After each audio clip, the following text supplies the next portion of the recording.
Chers amis, bonjour. J'ai un éclairage un peu étrange parce que je suis dans ma maison et j'ai l'habitude de travailler en jardin, mais il est un peu tôt. 6h32.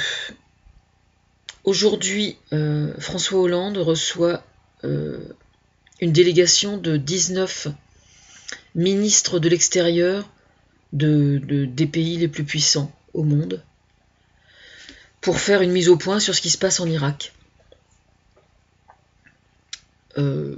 Je suis en grande partie à l'origine de cette décision. Alors pour ceux qui ne seraient pas au courant, je suis aussi la conseillère de Barack Obama pour plein de choses. Voilà, pour ceux qui l'ignoreraient. Ce matin, je vais plutôt vous parler de la branche où je suis probablement la plus compétente, soit dit en passant. Je vais parler surtout du phénomène qui consiste à voir des adolescents et des jeunes hommes dans les pays occidentaux se faire enrôler par le djihad pour aller faire la guerre là-bas. Pour ma part, je dois reconnaître que je suis extrêmement perplexe parce que ça fait quand même pas mal d'années maintenant que je me bats comme une lionne avec un copain pour redorer l'image des hommes vis-à-vis des femmes. Parce qu'il y a énormément, dans toutes les sociétés occidentales, il y a énormément de problèmes de société qui ont pour origine le fait que les hommes déconnent plein tube, quoi. Je veux dire, entre l'adultère, les violences faites aux femmes, les viols, les incestes, les crimes en tout genre, enfin c'est... Alors je ne regrette pas, je ne regrette pas tout ce que j'ai pu faire, hein, je tiens à rassurer ces messieurs. Mais quand même, c'est bien gentil de faire des films, des chansons, etc. sur le sujet. Quand je vois le comportement des adolescents devant un ordinateur, le fait qu'il y ait un pourcentage absolument hallucinant d'adolescents et d'hommes qui jouent à la guerre pendant 3-4 heures par jour, bon allez, 2 ou 3 heures, quand l'école arrive à les capter pour faire autre chose, je suis quand même extrêmement perplexe. Comment se fait-il que les hommes soient fascinés à ce point par les armes à feu, et par la guerre, et par le sang qui coule? C'est pour moi un mystère, quoi. J'ai beau essayer de retourner le problème dans tous les sens, j'arrive pas à comprendre. Il existe une fascination pour les armes à feu, pour le fait de donner la mort, pour le fait de faire souffrir. Alors qu'est-ce qu'il y a qui puisse expliquer une telle fascination? Je ne suis pas la seule à me poser le problème, hein, je vous signale. Bon, on va essayer de resserrer un peu tout ça et voir comment on peut contrer. En fait, les adolescents qui se font enrôler par le djihad, donc vous là qui me lisez, qui regardez ma vidéo, je pense qu'il va y en avoir. De toute façon, je vais bien me charger de mettre le lien où il faut, tant qu'à faire. En fait, vous êtes fasciné par une forme d'héroïsme. On va dire ça comme ça. Oui, les héros sont des gens qu'on doit admirer, je suis parfaitement d'accord.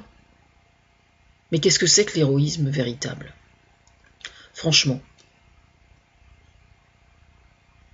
Pour moi, l'héroïsme véritable, c'est quand vous vous promenez dans un jardin et que vous voyez un oiseau qui est blessé, vous allez le ramasser et vous allez le soigner en espérant que les soins que vous allez lui donner vont lui permettre de voler à nouveau. Pour moi, l'héroïsme, c'est observer une vieille dame qui souhaite traverser la route et puis qui a peur de le faire parce que les voitures roulent trop vite et que personne ne s'arrête. Alors vous allez l'aider à traverser. Pour moi, c'est tenir la porte à quelqu'un pour pas qu'il se la prenne en pleine tronche s'il a 3 sacs d'un côté et 4 sacs de l'autre. Pour moi, l'héroïsme, c'est apprendre qu'on a un cancer et puis dire je vais me battre et je vais pas me laisser faire. Je vais rester en vie. L'héroïsme, le vrai, il n'est pas dans votre pantalon et il est encore moins une arme à la main. Le véritable héroïsme, c'est ça, en fait. C'est d'avoir le courage de faire face à une tuile qui vous tombe sur le coin de la tronche et vous allez décider de ne pas vous laisser bouffer. C'est ça, le véritable héroïsme. Ça n'est certainement pas le fait d'aller faire la guerre en face de quelqu'un qui, paraît-il, serait le mauvais, le méchant, etc., etc. Parce que ça, c'est complètement bidon. Alors, pour information, tous les gens qui communiquent avec vous dans le but de vous enrôler dans le djihad, dans cette guerre sainte, ce ne sont que des gens, en fait, qui exploitent vos failles.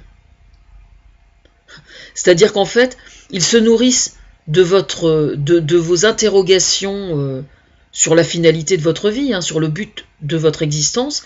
C'est tout à fait normal, quand on est adolescent, d'être comment dire, pétri de bonne volonté et de dire moi je veux me battre pour des valeurs qui soient vraies. Et en ce sens, vous avez parfaitement raison. Moi j'ai été adolescente aussi, je le suis encore un peu d'ailleurs, et j'en suis fière. Mais le problème réside dans le fait qu'il ne faut pas se tromper d'amis et il ne faut pas se tromper d'ennemis non plus.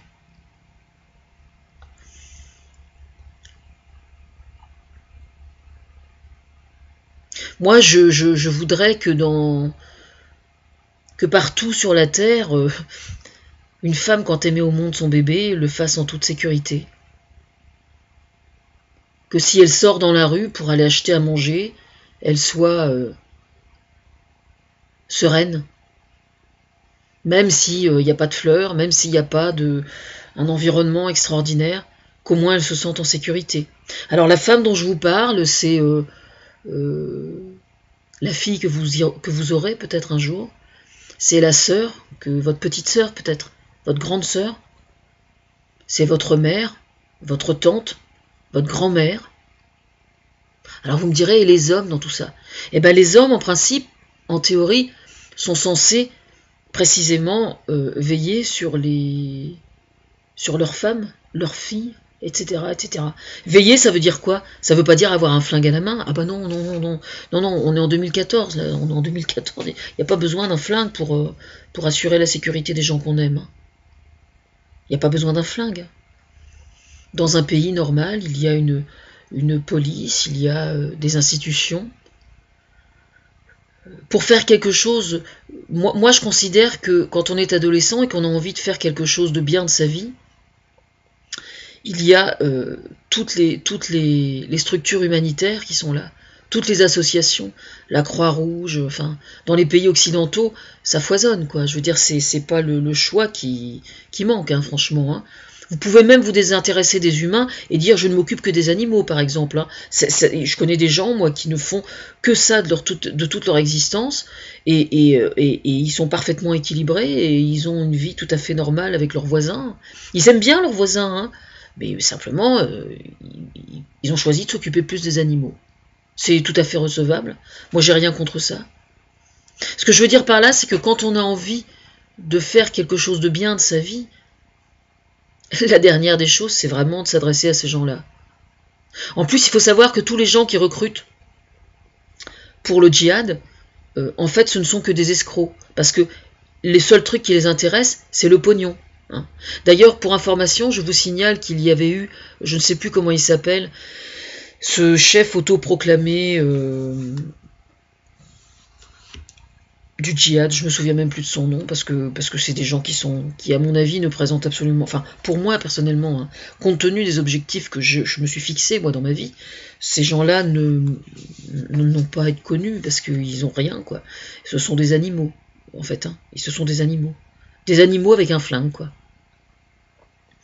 Et tous ces gens-là, en fait, n'ont pour seul objectif que d'une part gagner du pognon, parce qu'ils sont tellement stupides et tellement bêtes qu'ils n'ont pas compris que ce qui faisait vraiment le sel de la vie, c'était précisément de chercher tout ce qui présentait de l'intérêt en dehors de l'argent. Or, eux, ils en sont encore là. C'est-à-dire, ils en sont encore là, quoi. C'est-à-dire aux ficelles qu'utilisaient les plus grandes puissances dans les années 30, quoi. 1930. Voilà. Ils en sont encore là, en fait. Donc, ce sont des gens qui ne supportent pas les livres, par exemple, qui ne supportent pas la culture, qui ne supportent pas le rire, qui ne supportent pas l'humour, qui ne supportent pas toutes les formes artistiques. À part dominer. Pour vous dire à quel point ils sont cons, ils exigent des peuples qu'ils persécutent qu'ils se convertissent. Mais par définition, quand quelqu'un se convertit à une religion, c'est d'abord une histoire d'intime conviction et de foi, avec un F majuscule. La liberté de culte est un principe fondamental des droits de l'homme, quelle que soit la religion. Moi, quand si j'entends qu'un musulman est persécuté, ça me fait aussi mal que si c'était un chrétien, que si c'était un hindou, que si c'était n'importe qui. C'est juste tellement stupide, tellement ridicule. Ces gens-là, je pense, ont vraiment une case en moins, quoi. Ils ont une case en moins, ils ont le flingue dans les mains, quoi. Alors, les vidéos, faut savoir quand même, hein, pour information, parce que moi, je suis quand même la conseillère de plein de gens qui sont extrêmement puissants au niveau international. Et il faut savoir que, quand même, je sais que tout le monde est parfaitement conscient qu'Internet joue un rôle absolument fondamental aujourd'hui dans ces guerres-là. Et donc, il faut savoir que derrière nous, nous avons Google, nous avons YouTube, nous avons Dailymotion, c'est-à-dire que tous les gros trusts qui tiennent Internet aujourd'hui sont derrière nous. Et derrière personne d'autre. Donc vos vidéos, elles vont disparaître de toute façon. Voilà. Comment je le sais? Eh bien je le sais parce que toutes ces grosses boîtes-là, justement, je suis moi leur conseillère depuis plusieurs années déjà. C'est-à-dire que j'ai concouru à l'amélioration de Facebook, de Twitter, de tous les réseaux sociaux, etc., etc., depuis plusieurs années. Il n'y a pas un trust d'Internet aujourd'hui qui ne se soit nourri de mes valeurs. Voilà. Donc ces gens-là, intellectuellement, sont redevables vis-à-vis de moi. Donc de nous. Voilà. Donc je peux vous dire que déjà l'utilisation d'Internet, c'est très mal parti pour vous. Franchement. Hein. Ça c'est clair. Ensuite, donc les vidéos de décapitage, etc., tout ce qui concerne le djihad, ça va virer d'Internet. Parce que on a fait le nécessaire. Voilà. Ça fait des années qu'on y travaille, hein, quand même, hein, pour que techniquement ce soit faisable. Alors je vais vous expliquer, pour vous dire à quel point je suis ignorante sur le sujet, je peux vous dire que les pays qui hébergent les plateformes sur Internet qui justement nourrissaient l'intranet, sont les mêmes pays qui hébergent aussi les paradis fiscaux, les mafias, etc., etc. Donc vous voyez, je ne suis pas si ignorante que ça du fonctionnement d'Internet et des réseaux sociaux. Et si je vous dis qu'on va faire tout ce qu'il faut pour vous museler, je peux vous dire qu'il n'y a aucun souci, ça sera fait. Alors moi, personnellement, quand j'entends dire que il y a un tel qui s'est fait décapiter et qui a été filmé sur Internet, ça ne fait que décupler mon énergie et le fait que j'inspire les gens qui sont du bon côté. Rien ne m'empêchera jamais de lutter pour les droits de l'homme, pour la démocratie, pour la liberté de culte. Rien. Absolument rien. N'importe quel chef du djihad aujourd'hui, je peux vous dire qu'on arrivera à l'avoir. Ça ne fait absolument aucun doute. Et c'est vraiment ennuyeux de penser qu'aujourd'hui en Occident, il y ait des jeunes qui soient assez stupides pour ne pas comprendre ça. C'est parce que par définition, dans les pays occidentaux, même si ça n'est pas parfait, vous avez quand même accès à la culture. Vous avez accès à énormément de choses extrêmement diverses pour donner du sens à votre vie.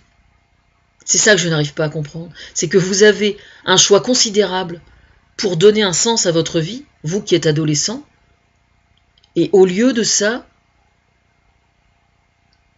vous avez envie de suivre des gens qui sont assoiffés d'argent dans le seul et unique but de semer la terreur. Alors j'essaie de comprendre. J'essaie de comprendre et là je reconnais que je suis... je comprends pas justement. Je comprends pas. Je sais pas, vous vous promenez sur la route et vous marchez sur une route dans la campagne, n'importe où dans le monde. Vous marchez sur une route et vous voyez un gamin qui pleure, qu'est-ce que vous faites? Est-ce que vous avez envie de le consoler en lui disant où sont tes parents? Est-ce qu'il existe un soupçon d'humanité dans votre cœur? Enfin, je sais pas, j'essaie de comprendre, quoi, et je comprends pas.